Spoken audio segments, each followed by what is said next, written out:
All right. So, how are you doing, Miss Sister Lorraine? I'm so glad that you're here with us on our Rise and Teach podcast. This is our Yeah. brand new first ever episode. So, welcome. Um, Yes, it's a privilege. well, thank you. Yes, I appreciate you coming on. And if you know of other families that would like to participate, please send them my way. Um, Okay. so, tell me just a little bit about yourself and your family, how you got started homeschooling. Just, give me some background about you. Yeah, absolutely. So, um, I have homeschooled all five of my children. My oldest is about to be 30, so we've been done with homeschooling. She's a college graduate. She actually went on to a college and got her theology degree. And then I have two boys that are adults in the middle there. Both of them are special needs. One actually lives in a men's group home. And then my other son lives with my former spouse. And then I have a 19-year-old who is on her own back in the States. She's doing well. She just became a certified EMT and trying to kind of get herself into that. And then I have one left in the nest, and he's here with me in Africa. And he's going to be 15 in 2 weeks. So um, so as I've kind of shared with you before, I kind of came into homeschooling when homeschooling wasn't super popular. It was still considered a little weird and a little odd. But what kind of drew me towards it? Because when my former spouse and I first got married, we were like, oh, we're going to send our children to private school. It's got to be a Christian private school. And we actually started off that way. Our oldest daughter, she went to the same preschool to the school that I went to in Portland, Oregon. And so we started off that way. But I started noticing there was a family at our church. They were a really big family. I think there was about 10 or 11 kids. And I could tell that they were different, but in a good way. They just seemed, I just liked the way they fascinated me and they kept catching my attention. And I was like, they have to be a homeschool family. I just kind of got that vibe, and sure enough, they were. And then I had a friend who we weren't good friends, but her husband and my husband worked together at the time, and they were a homeschooling family. And so I just decided to call her, and I just started kind of picking her brain and just thinking about it. And um, I kind of wanted to try it. I really liked what I was seeing from the children that were being homeschooled, and I could tell the difference.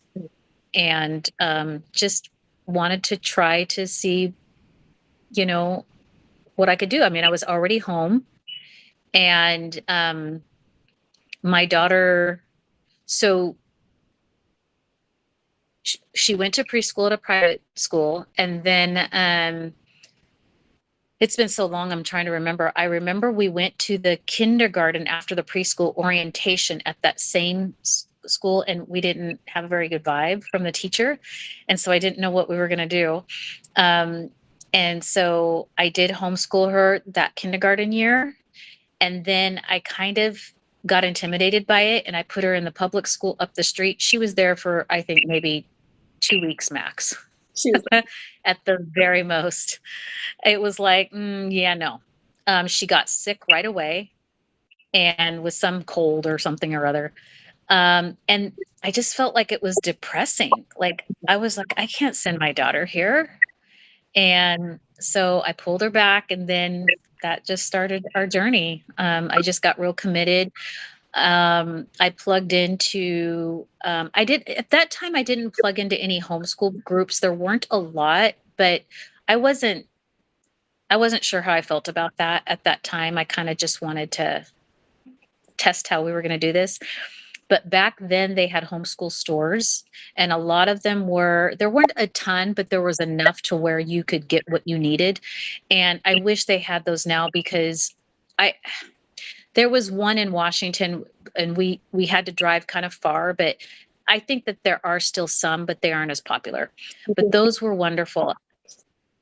Say that again. Sorry, it was so you could see the physical books. That's what a homeschool store was. Yeah, yeah, and a lot of them ran to where they had new and used, so you could get your whole curriculum from another homeschool family that just turned in all their stuff, Right. and it was, oh, it was amazing. I mean, and there was just, I mean, you could be in those homeschool stores for hours.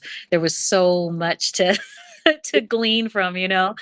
Um, so that's what I did for a long time. I would go and get used curriculum, which allowed me to get high quality curriculum.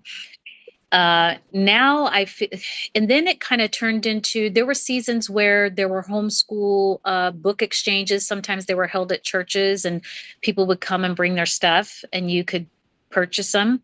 That was a really cool thing to participate in. You'd stand in line and first come first serve kind of thing, you know, and you just look at all the tables, what everybody was selling. And those were good years. You don't see too much of that anymore. I think they still exist. They're just not as popular. So that's what we did. And, you know, during those young years, you know, I was pregnant, babies were coming. We were pretty involved with our church. My children kind of, you know, I wasn't aware of any, I was raised very Christian. Even I went to a Christian school. Um, and so that's how we raised our children. We went to church. I was a part of the worship team, you know. Um, my children did vacation Bible school, you know, we were that kind of family. Um, and and I was home with the children, and those were good years. Along the way, that's when we found out our son was diagnosed with autism. And back then, again, we were kind of pioneers. There wasn't a lot of that, particularly in the Black community. Mm-hmm. So we were on new terrain. um, and we had some rough years because of that homeschooling. But we also had some good years too. We did go through a lot of homeschool changes. I still continue to homeschool even after our divorce, which, you know, nobody plans. But and there's a lot of single parents within the homeschool communities, and so you know, more than there used to be. That wasn't as prevalent as it is now. Um, Obviously, with a lot of the divorces, which is, you know, I hate to talk about that or bring that up, but it is a reality in our homeschool communities. There's lots of homeschool moms that are single parents, Right. and are making it work. Right. But at that time, my children were a little older. And so, but because he was in support, we made a choice that I would continue to stay home. Mhm. So we continued the homeschool journey, and that's what we did. I did try one time to put my daughter back into a public school. She was back out after half half a year. I was like, I can't do this. And it took me almost a whole half of a year just to detox her from the school system and the ways of doing things. And we just never went back after that. So that, and I think she was in the 4th grade at that time. Okay. And we had moved to a different location and didn't even live in Oregon anymore. We lived in Washington. But we did have another little one on the way, and we were going through a lot of changes in our marriage and different things like that. But we still made it work. That's awesome. Now, you brought up a lot of different things. So you have a unique perspective on special needs and autistic children. So I would definitely want to hear more about that and how that, you know, kind of shifted your homeschool journey, you know, even with doing multiple children. You know, you said you had an older daughter. So how did that affect with you working with your older daughter and still needing to give special attention to your other child? Your Yeah. son. Well, in the younger years, he went to a program for which was very new. They have a lot of these programs now, but he went to an inclusion program. I didn't know anything about anything. I was completely like, oh, this sounds great. Okay. So they had a little bus come get him and take him to this little program, and he would be there for, you know, a few hours. So her and I got to have that one-on-one time. And I was pregnant with our third child during those years. So in the earlier years, we didn't really have any huge issues until he got a little older. Okay. But with him, I did periods of homeschooling him, but for the most part, I had to reach out to other resources because he still needed speech therapy. He still needed occupational therapy. And so with him, it was we were pretty loose. So he went to school, but it was loose, Right. I'm trying to remember because we were a busy family. So I'm trying to remember so much of things. On top of during those years, on top of it, we also, my former spouse decided to buy 2 restaurants. So it got wild and crazy there for a while. It was crazy. But that's what we did. And so I loved it. I mean, I loved being home with my children. We had a schedule, we had our routines. Those years, I was a young mom. I was in my 20s and into my early 30s. And I discovered things about myself that I didn't know existed. I didn't know that I would actually love being home, and that when him and I decided to get married, we were like, oh, yeah, we definitely want children, but we just want 2. And then before you knew it, I want more children. This is great. And, a lot of those years changed a lot of my philosophies. I really began to understand even about birth control and how that, I know that's a controversial subject matter, but for us, we chose not to do that. We were very convicted about that and the realities of that. So we just put that in the Father's hand, although there were times and seasons where it did cause issues, because he was concerned about having more children financially. Yeah. And as a man, I understood that. We even got, at those times, we even had some pastors counsel us because we were young and didn't know what we were doing, but yet at the same time, we were kind of convicted about some of this stuff and didn't know what compartments to put things in, because I came from the generation that, women fed their babies bottles. Right. And I came in going, well, no, I think I want a nurse. Yeah. But that was cutting edge a little bit still, it was kind of, people were just kind of coming out of that. You want a nurse, like, why wouldn't you use a bottle? So we were just coming out of that. How do you want to label it? Just those generational changes. Mm-hmm. So I was on the cusp of a lot of things that I had to kind of unlearn. Yeah. A pioneer of a lot of things. That's what I'm hearing. Yeah.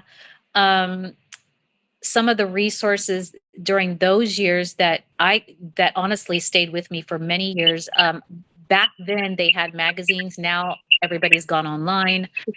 I was a huge reader of No Greater Joy, Keeper of the Home, and Above Rubies magazines. And although they were geared more towards, our Caucasian brothers and sisters, they really helped to plant seeds of a mindset that I needed to have to be a good wife and to be a keeper of the home. And that stuck with me. And I really, truly hold that title because I grew up singing and performing, and I grew up doing stage work and things like that. And I always thought, I'm going to go to Broadway and do those kinds of things. Never saw myself being a stay-home mom ever. Yeah.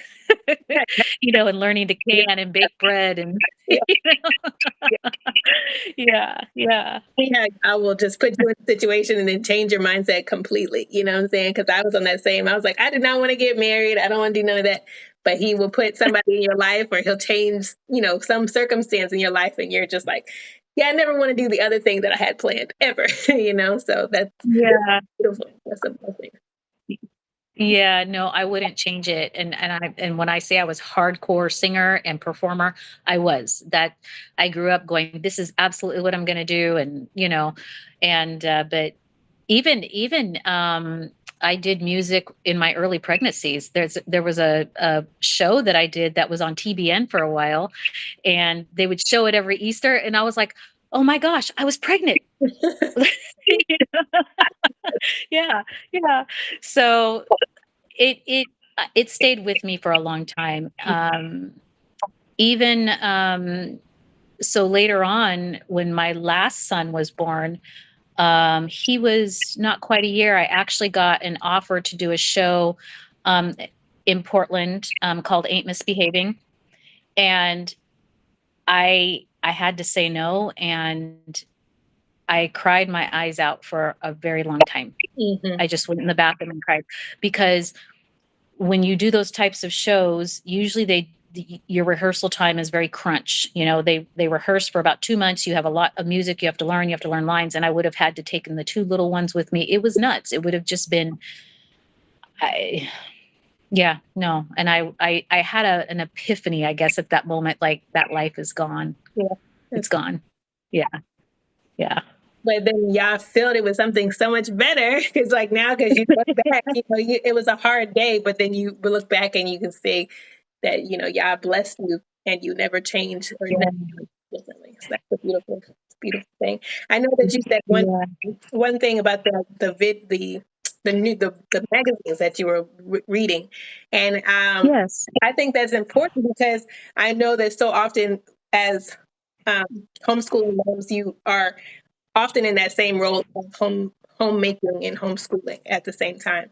So is there anything like that you would speak on how, how your journey happened, to do that, and how you improved, and how, like, other than the magazines, maybe how you kind of helped yourself think about it in that terms, you know what I'm saying? How you structured your day to fit both homeschooling and homemaking together, because I know they're tied. Yeah.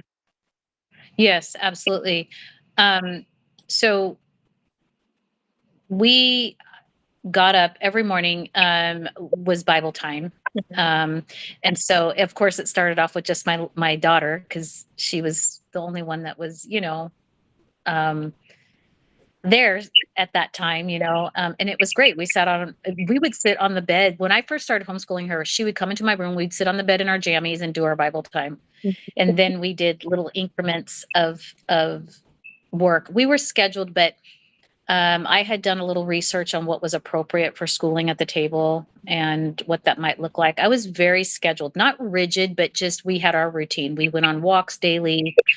She got her exercise. And I had her involved in church things like, oh, it's a really popular, maybe not so popular anymore, but it was back then.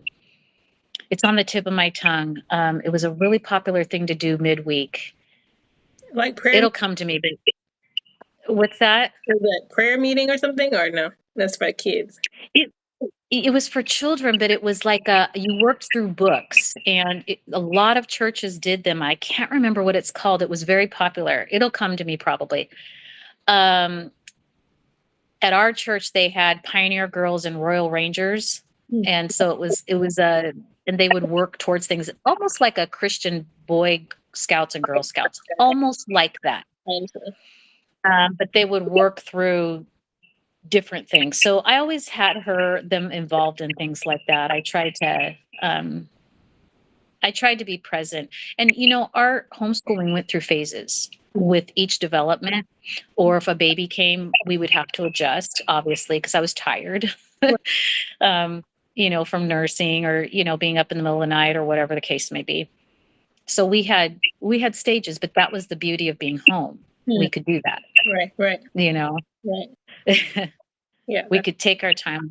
We could adjust, and I was still structured, though, in the sense that we did do schooling at the table. I did do that. But then sometimes we would sit outside, and then sometimes we would sit on the couch. Um, but everyone's homeschool thing, to me, homeschool day can look so different based on personalities of your children, the season you're in, our babies coming, our, whatever life challenges you're having. But I always remained consistent in that Bible time was always first, even during our times of struggle. Mm. So And there was a time when my children were older and we'd all sit on the living room floor and get together. and I went through phases, as my children got older. I really got heavily involved with the Vision Family Forum movement. That's no longer a thing. But that was where I learned about Bodie Bachman and his family. And that was a huge thing for me because it was the first time I ever saw a Black family that homeschooled. And that believed in allowing the Lord to choose the number of your children. So that was huge. He had since broken away from that. Vision Forum is no longer a thing, but they were really instrumental in teaching our daughters purity and different levels of that, and teaching boys to be entrepreneurs. And so they were instrumental. It's just their situation was sad, but there was a movement that started happening where when the Duggars became popular on TLC and having large families, it was birthed out of that movement. Okay. Yeah. So obviously we didn't have 10 children, but I wanted them. I wanted 10 children. But we had challenges with our sons, and during this time too, our other son was diagnosed with being on the spectrum, but a little bit different diagnosis. He's quite high functioning and very different fruits, both of my sons. So both completely different needs. But being home, I was allowed to, that gave me the time to take him to speech therapy. I could adjust our homeschooling day, things like that, even with babies. Yeah. Yeah, that's I think what you're saying is that phases, we can't be afraid of phases and changes in our homeschool. Every year, every couple months doesn't have to look the exact same. And that's the beauty of home. Right. That's what I'm hearing from you in your story, that it just changes, but you adapt and you move. So you do. One of the books I read that was very influential for me when I first started was how to get your children off of the refrigerator and get back into learning. I think that's what it was called. Something, I know I'm close. It's an old school book, and you see this frazzled mom in the kitchen and it's a mess in the front and there's children everywhere and it's crazy. Yeah. But I got a lot of pointers from that book. And the one tip that I took away, because I didn't have really anybody to bounce off things. Once in a while, I would call the mom who worked with her husband worked with my husband. But she said in that book, and I don't remember the author, I can just see the book though. She said, take each year at a time and be flexible with the changes of each year. And even if mid-year you feel like you need to change curriculums, you can do that. Yeah. So, and that did happen. There were times when I was like, oh gosh, I don't love this. No, thank you. And then it just collected dust. Then you can donate to somebody else and you can share it and you can move on and do something else. And I think that's why I think during the conference we were talking about how to not just spend a ton of money on curriculum, because you might not like it. It might look good, now, then you're doing it through the year and you're like, not for us, you know what I'm saying? So research and just get used copies and, that way you're not throwing the money. So that's good. But that's what I loved about the homeschooling stores, is because you could go in there and there was no time limit. You could just go and you could really look and you could mix and match and just take your time. Beautiful. Yeah. Yeah. Hopefully maybe that kind of gives me some inspiration. Maybe we can do a kind of a book swap or something. I don't know how we could do that, but I'm going to think on it and maybe we'll get some, feedback, and we'll talk more about that, because I think that is something that'd be really, really interesting and beneficial for our community. Yes. Another question I was going to say was, you had talked about, your child got sick. And this is when she went back to public school. And I just want to touch on this because I went to school and I was doing work in public school and everything like that. And my husband was like, Jasmine, you are always sick. And I mean, it didn't matter. Like, I was supposed to be vegan and all this kind of stuff. We were, doing good things. But I was just consistently sick every week. And while I would finish that cold, a new one would start. So, and I think that's one of the beauties of homeschooling is that we can actually keep our children out of that. That's something that we just don't even think about. And it just when you said that. But yeah. When we started getting involved in co-ops, my children would pick up stuff again. Yeah. So I got to the place where I was like, okay, the minute we be done with co-op, we come right in the door, wash your hands, go right. That was first things first, go wash your hands. Yeah. And it did work. I mean, I made sure that my children washed up the minute we got home. That's good. Yeah. Take clothes, do all. Yeah. Yeah. Yeah. That's beautiful. Yeah. Yeah. So we were talking about your difficult season in your homeschooling when your first son was diagnosed with autism, and then, but then you were also saying how, I was wondering if you have any scriptures that kind of helped you through that hard time, or how did that work out? How did you get through? Yeah. So one of the big scriptures, particularly when I was walking through the divorce season, was Isaiah 40:11. Do you care if I read it? Oh yeah, go ahead. Please do. Okay. It says that he feeds, let me get it up here. See, when you get older, you can't see as well. So this is what you have to look forward to when you turn over 50. It says he feeds his flocks, he feeds his flock like a shepherd. He gathers the lambs with his arm and carries them in his bosom, gently leading those who are with young.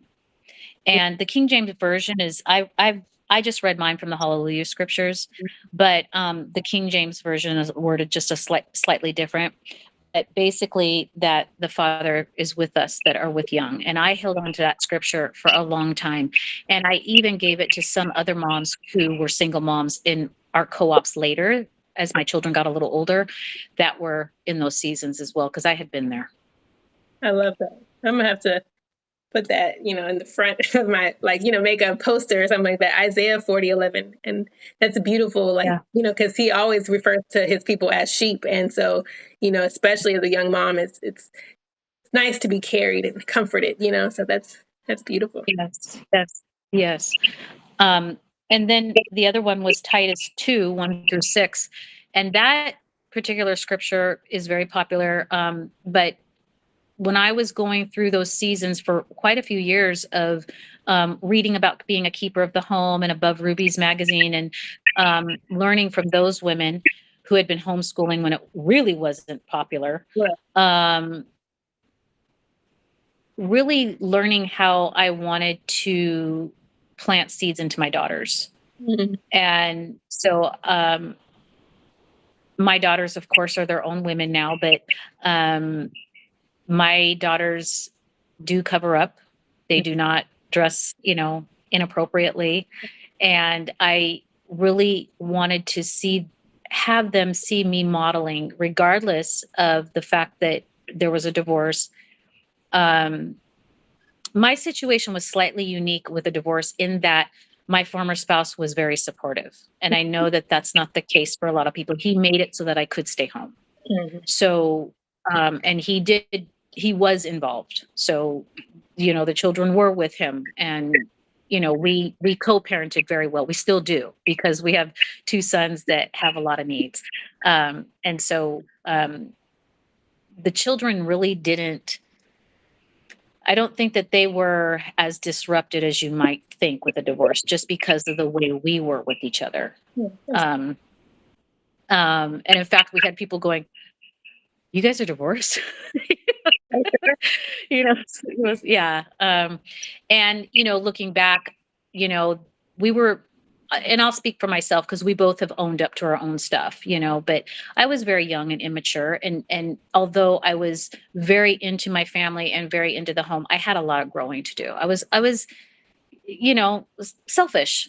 you know, in a lot of ways. And when you're not mature in those ways, you can put more pressure on your spouse than need be. Things that really are small stuff, you make a big deal out of, that kind of thing.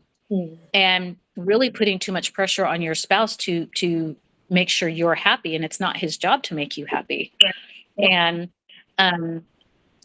so there were a lot of things that I didn't understand that now I know, and I would tell other young ladies. I would even tell my daughters, you know, and that's part of learning. One of the, you know, like, so one of the biggest issues in our marriage was, you know, although we chose not to use birth control, he was like, okay, the babies are coming. What is going on? You know, and that was a huge thing for him. And it drove a wedge in us. And so if I could go back, I would change the way I handled that. I would just give it to the Lord and pray about it and let the Father work in his heart, you know, my spouse's heart, the softness that needs to happen and the changes, and just stick it out, as opposed to, well, he's not giving me what I want, you know. And I think a lot of marriages go through that because we don't realize that we give up the eyes for us. And you do sign yourself up to be on the cross.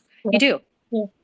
And I didn't understand that then. Even though I grew up in the church, we didn't get a lot of counsel. I did go to the church even during these homeschool years. There was a small homeschool community at our church. I did go to the pastor's wife. I did go to the pastor, and they knew me from being little because that's the church we went to.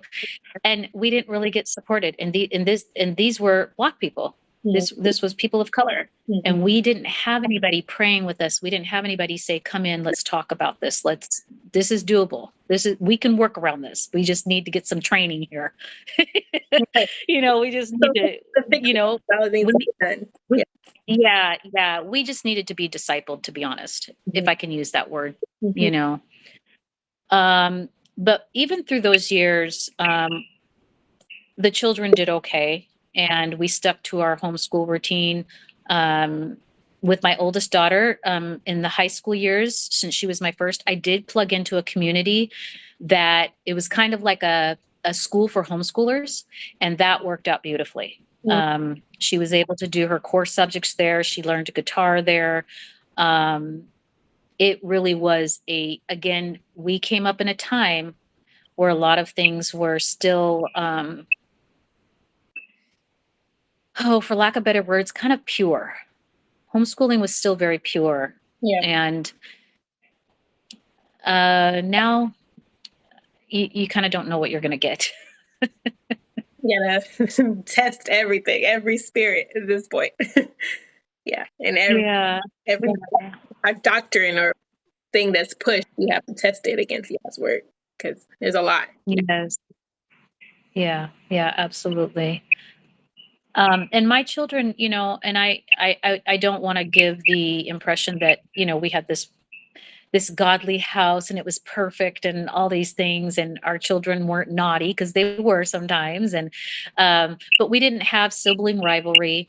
And I do believe it's because of some of the things that I gleaned from paying attention. I went to a lot of conferences. I put in the work. I really did. I wanted to learn, though.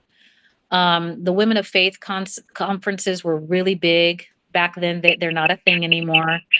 So I went to those. I really wanted to be a wife and a mom and do well at it. So I tried. And my biggest thing was I really wanted to invest in my children for them to be friends and to be close. I wanted us to be a close family. I think you kind of blurred out. Okay, there you go. Here. So I heard from you that you wanted to, basically your homemaking very much meshed with your homeschooling, but also that you were striving to teach your daughters, especially, how to be a homemaker and how to be a good wife. And I think that's something that I'm actually really wanting to instill in my daughter. I have one on the way and one already upstairs making noise. I want to instill in those, you know, those concepts. And I think sometimes it's hard because I'm like, I didn't grow up in that same exact path. You know, my mom was there and she was pregnant. She did good things, but I'm saying the way that we exactly I want her to walk down. I don't Yes. decide, you know what I'm saying? So I'm making it up as I go along. So I think that would be something that would be really, really good to be able to share with our community, older moms that have been down the road with the younger moms, who are like still, I want this for my daughter. I want this uh, I want her to be a good wife. I don't want to have to go search, in the Christian path. I want to be able to find it here in the truth. You know what I'm saying? To Yes. Yes. beautiful homemakers and loving our husbands so we don't have to go through Yes. terrible situations just to, you know, we can avoid all that, That's what I Yeah. Yeah. Yes, absolutely. Um,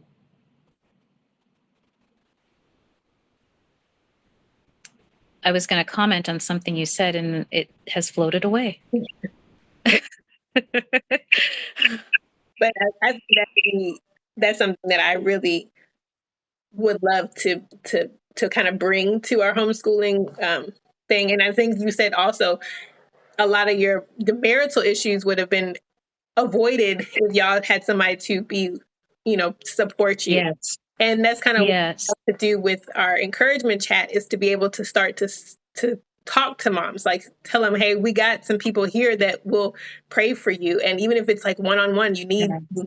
some counseling one-on-one, just get on a Zoom call or, just call them up on the phone, that you're not alone in this journey, that we can Yes. support them, without being, Yeah. you know, gossipy, but with support, Of course. right. Of course. Yes. Yes. It still kind of falls back on that. Our situation was we were on the cusp of so much. So even marriage materials, marriage classes, marriage workbooks, all that stuff came a little later. It was almost like I don't know, we missed so much, when churches started to realize, oh, marriages need support. And all of a sudden you started having these groups and all these things, show up that we just didn't get. So yeah, yeah. Yes. Hold on. Almost done. Yes, sir. Okay, yes, that's daddy. I'll be back. I'm almost done. This is real life. Yeah. My husband is here today. Yes. This was a great thing. Like, oh, yeah, I'll take the kids. But they're upstairs having fun. But because usually they'll be down here messing with me a lot more. So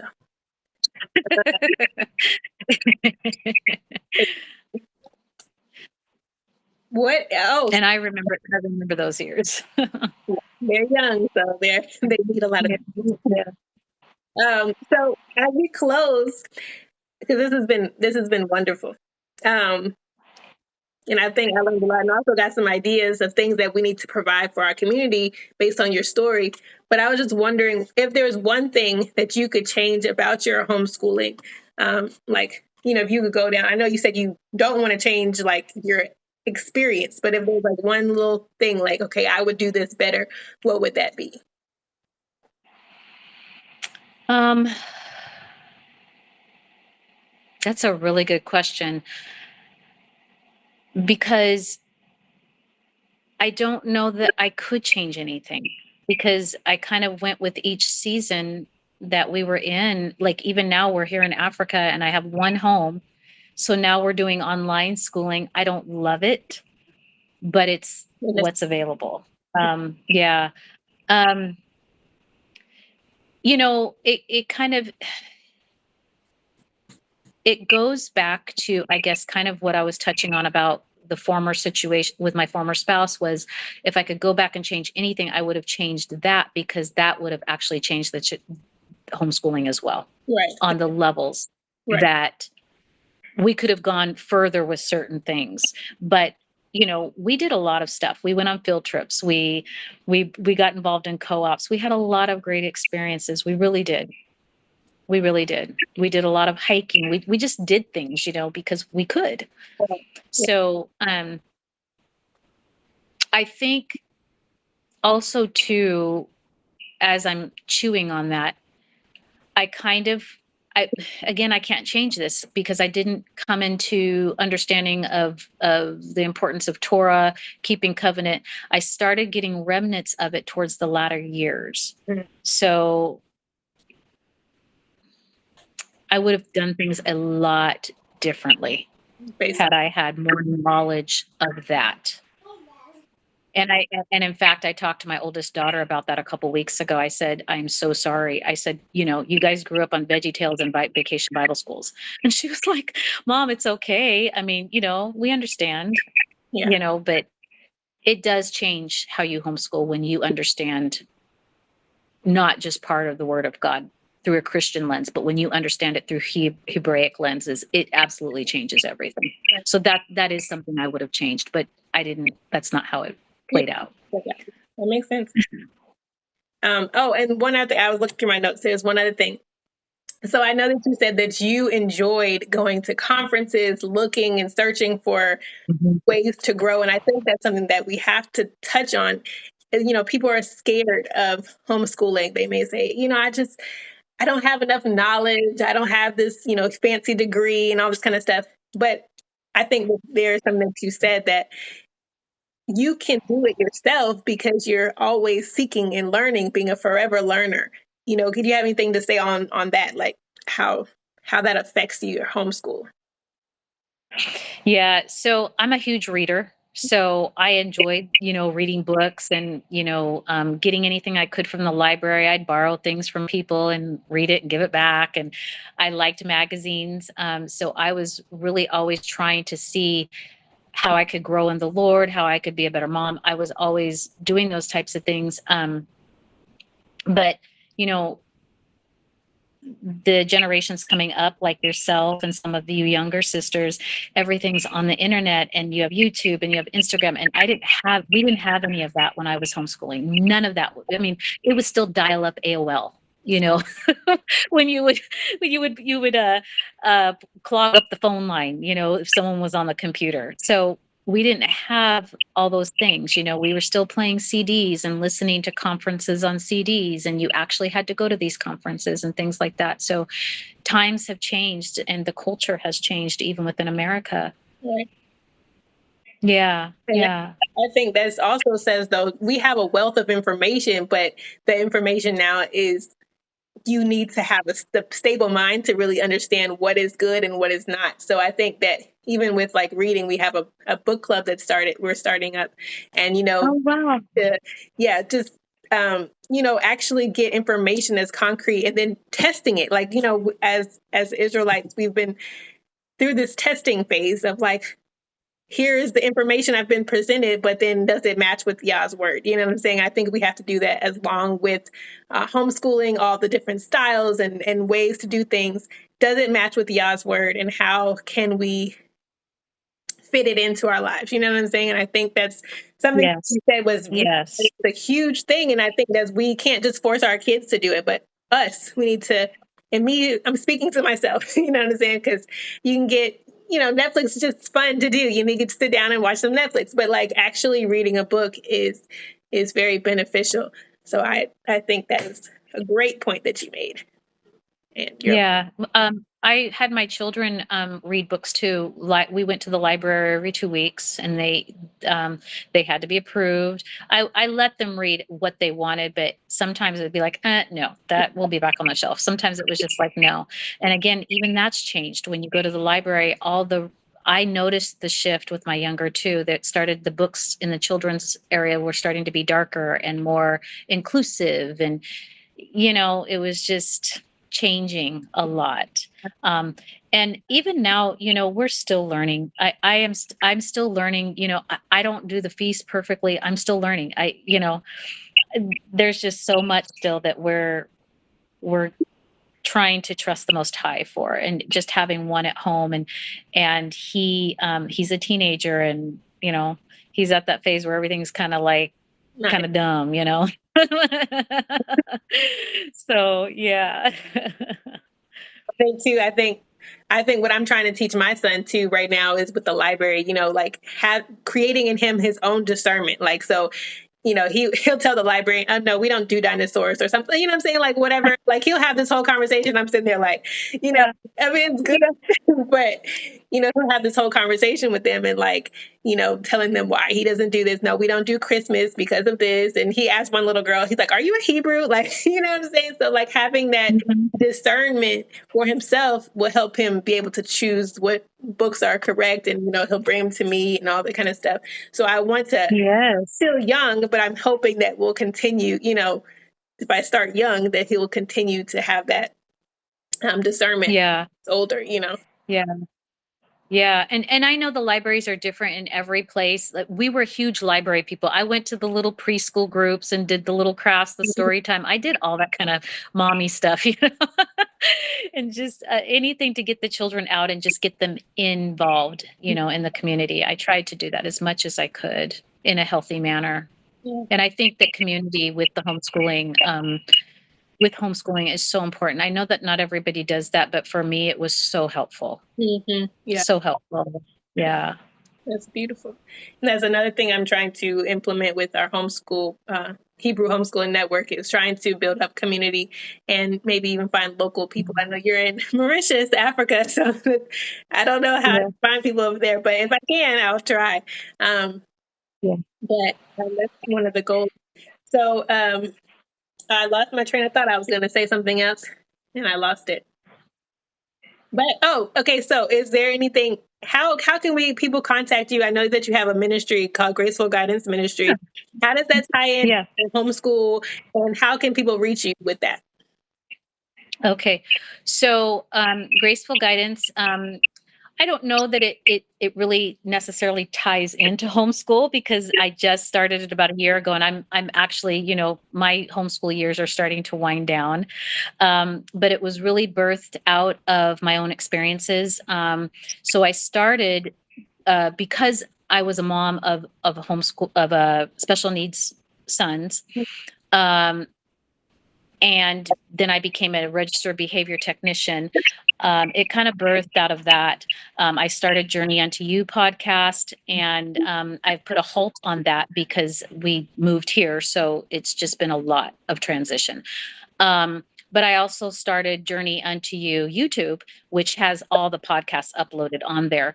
Just basically my story of being a mom of a son with autism, and just to help other parents, just to listen in, like when they're folding clothes or they're driving or they're walking, if they want to listen into some encouragement and just learn. But, there's been a lot of changes even with that. I'm seeing a huge influx of people recording their special needs children on YouTube and on Facebook. And I have mixed feelings about that. It feels a little exploitive, but yet at the same time, it also brings awareness, and then also I started Graceful Guidance out of my own testimony as well. I went through years where I had to go through recovery. Even homeschooling. I stayed the course with recovery, and it was birthed out of that. So part of what I do with Graceful Guidance is work with women in transition. I was actually working with a group in Charlotte before I came here, helping facilitate a class called Trauma Reboot for a group of women who were in a transition situations where they were on campus and they lived on campus.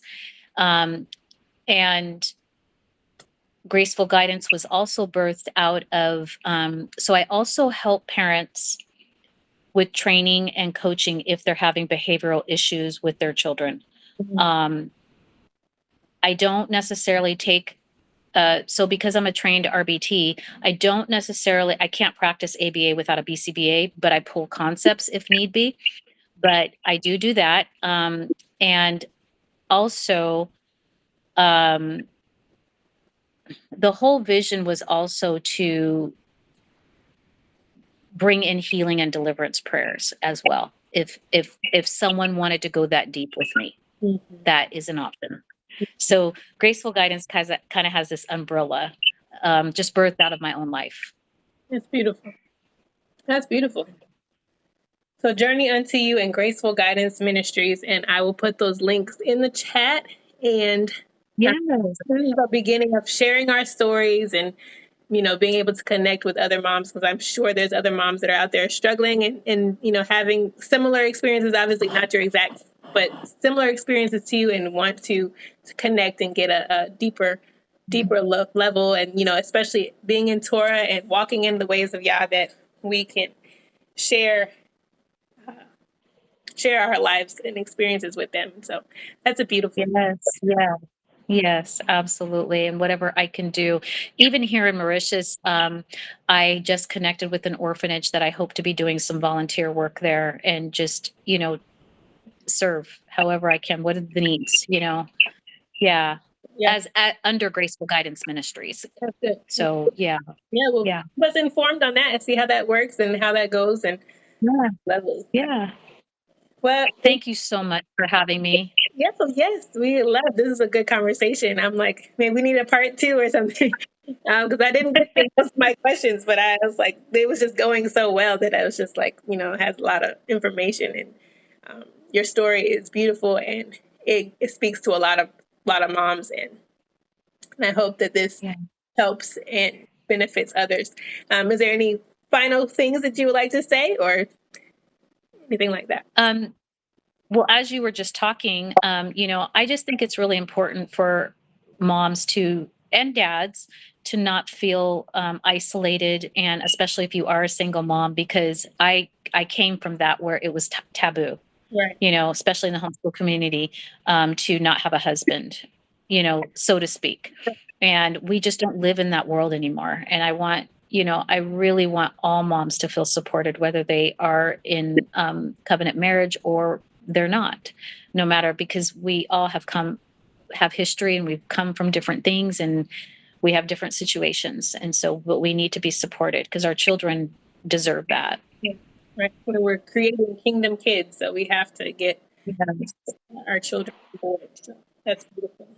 Well, thank you so much for coming and joining me on Thank you. the podcast, and I really appreciate your willingness to share and be vulnerable. Of course. And thank you so much. And what time is it there in Mauritius right now? It is 8:30. 8:30. Yes, 8:30 p.m. It's 12:30 here, so I'll let you go. And I thank you so much for joining us today. Yes, thank you so much. All right. Have a good one. All right. Yes, shalom.